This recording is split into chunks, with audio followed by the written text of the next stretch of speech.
Dioda dilambangkan seperti ini. Dia mempunyai dua kaki, dua kutub. Berbeda dengan kapasitor. Berbeda dengan kapasitor yang pemasangannya boleh terbalik, dan kapasitor, resistor, induktor atau lilitan boleh terbalik. Kalau dioda ini tidak boleh terbalik karena apa? Dia mempunyai kaki positif dan negatif, yaitu anoda dan katoda, positif dan negatif. Negatif, tulisannya agak lumayan, yang penting bisa dibaca ya. Positif negatif, maksudnya seperti apa sih?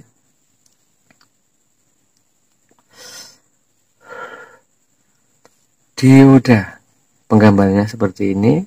Dia ada segitiga dan di sini ada dipalangin. Ini maksudnya arus listrik itu mengalir, sifatnya mengalir dari anoda atau positif ke negatif, nggak mungkin kebalik. Kalau untuk di anoda ini, dia sifatnya mengalirkan dari positif ke negatif. Makanya tadi pada rangkaian lampu dipasang secara seri diodanya seperti itu, kurang lebih seperti ini.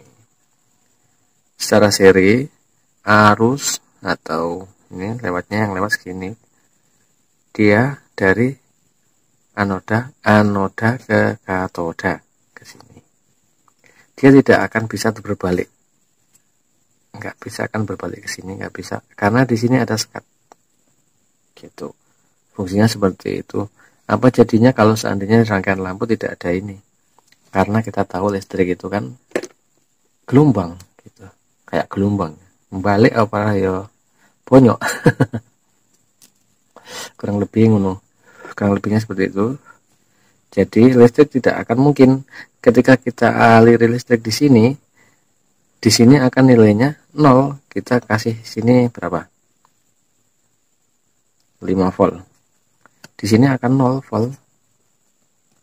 Tapi berbeda ketika kita aliri yang di sini. Kita aliri yang di sini 5 volt ya. Nanti di sini akan ada 5 volt juga. Gitu. Jadi dia tidak akan bisa berbalik. Fungsinya ini untuk mengarahkan arus. Dan nanti ketika ketemu dioda secara paralel atau yang kita sering sebut dengan ESD, yang secara paralel pada rangkaian, di sini ada sebuah dioda.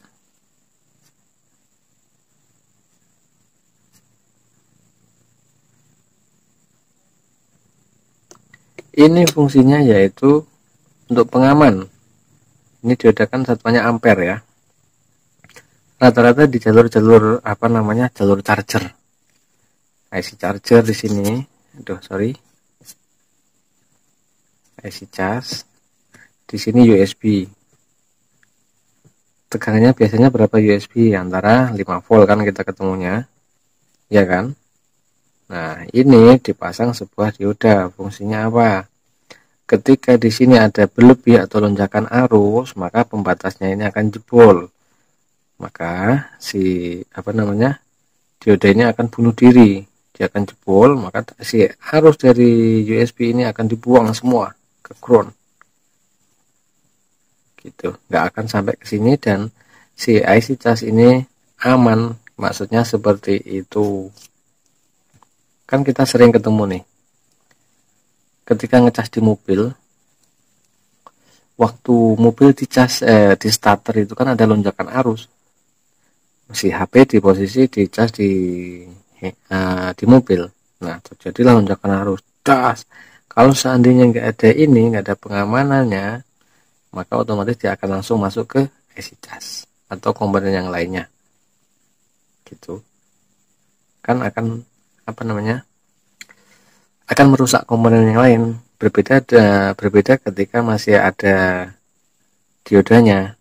Jadi kebanyakan kasus diodanya jebol, dibuang. Oke, buang dioda ESD nya dibuang, bisa ngecas lagi, bayaran Ya, tunggu berapa bulan kemudian ketika si user atau yang punya HP ini mengecas dengan mobil kembali, maka dia akan langsung ke sini.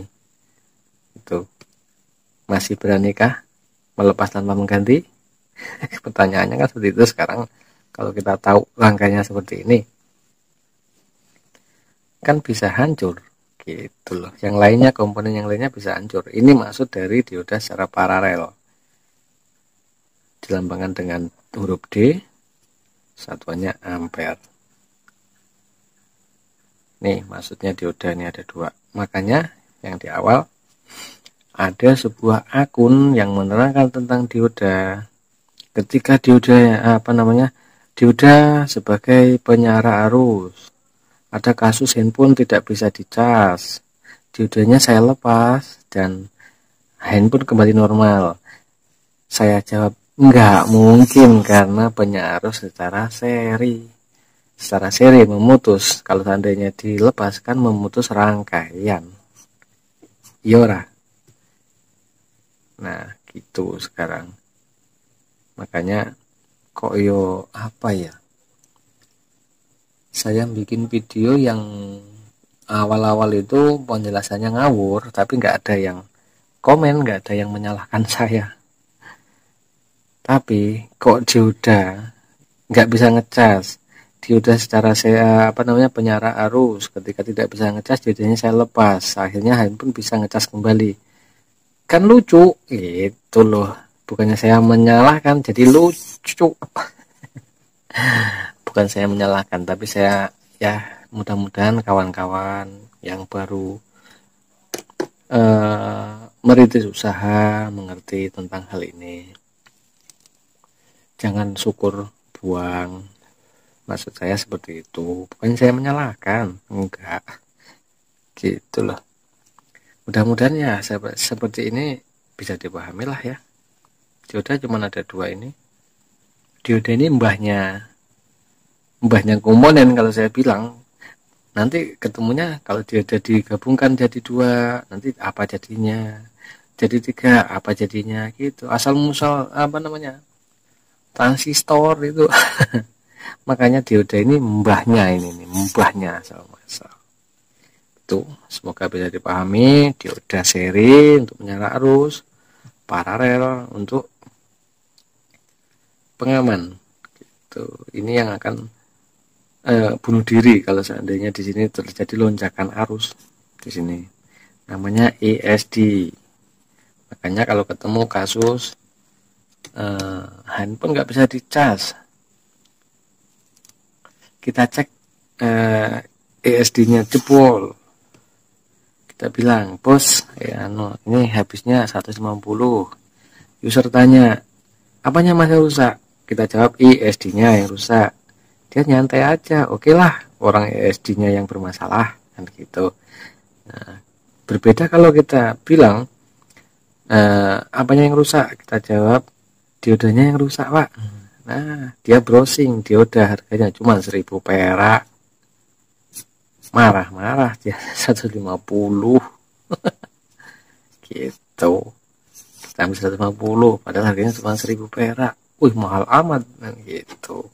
Jadi nanti kalau seandainya ada yang dioda jebol, bilang aja ESD-nya biar lebih keren. Karena kita kita ini jualan ilmu, bukan jualan spare part. Seperti itulah ya istilah-istilah ini. Bilang ESD-nya jebol, jangan bilang diodanya yang jebol. Diodanya jebol dia browsing nang Shopee, harganya cuma 1000. Wah dia cerita, segala modal cuma 1000, tarikannya 150 kan, seperti itu. Karena sekarang user pinter-pinter, beli LCD sendiri, bawa LCD kita suruh ngelemin, beli IC kita suruh masangin gitu. Kalau seandainya seperti ini, kita bilangnya ESD-nya, dia bingung gitu. Mudah-mudahan bisa dipahami. Kita lanjut pada part berikutnya.